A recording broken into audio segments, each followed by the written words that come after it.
taala. Dan dikatakan oleh Abu Uthman, al-ikhlasu nisyanu ru'yatil khalqi. Yang namanya ikhlas itu melupakan pandangan makhluk, pandangan manusia. Bidawamin nadhari ilal khaliqi faqat, akan tetapi yang dia ingat hanya penglihatannya Allah Subhanahu wa taala. Enggak penting perbuatan saya dilihat sama manusia, enggak penting perbuatan saya itu dipuji sama manusia, bukan itu tujuan saya. Yang saya lakukan supaya apa? Saya dipandang sama Allah taala. Yang saya lakukan semata-mata karena Allah Subhanahu wa ta'ala, bukan karena manusia, bukan karena makhluk, tapi karena Allah semata. Dulu diriwayatkan ada salah seorang raja paling seneng dipuji, paling seneng kalau perbuatan baiknya itu dibicarakan sama orang. Orang semua menjadi buah bibir, oh dia berbuat begini, berbuat begini, dipuji sama orang itu senengnya luar biasa. Sampai suatu saat dia bangun masjid dan dia bilang sama penduduknya, nggak ada yang boleh nyumbang masjid ini. Saya mau bangun dengan harta saya. Tujuannya apa? Supaya dipandang sama orang. Masjid itu dibangun, dalam proses pembangunannya sudah dibikin nama. Jadi namanya dia yang ditaruh, Masjid Fulan Ibnu Fulan.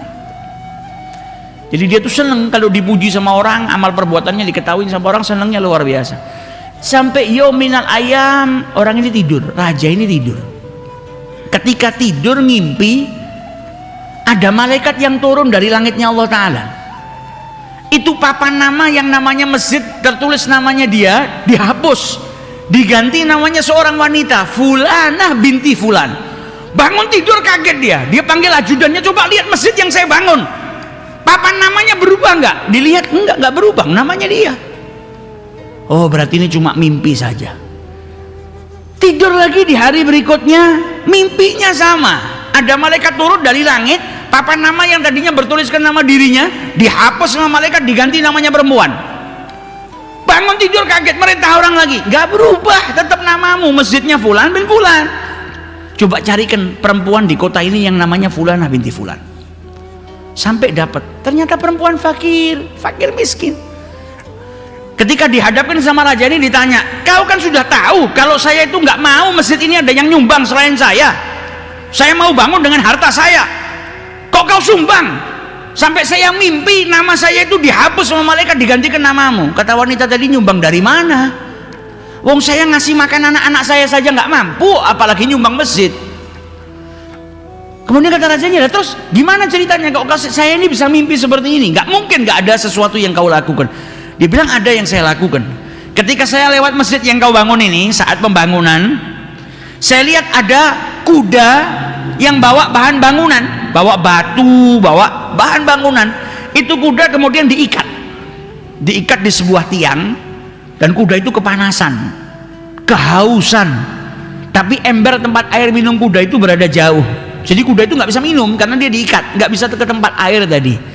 Maka aku dekatkan air tadi tak saya ambil, saya dekatkan ke kuda supaya kuda tadi yang ngangkatin bahan baku bangunan tadi bisa minum. Kata rajanya, gara-gara ini kau memindahkan air tadi, kau melakukannya semata-mata karena Allah Subhanahu wa ta'ala, maka amalmu diterima sama Allah. Dan saya bangun masjid ini bukan karena Allah, tapi karena ingin dipuji sama orang, dibilang saya punya masjid, saya yang bangun masjid ini, maka amal saya nggak diterima sama Allah Subhanahu wa ta'ala.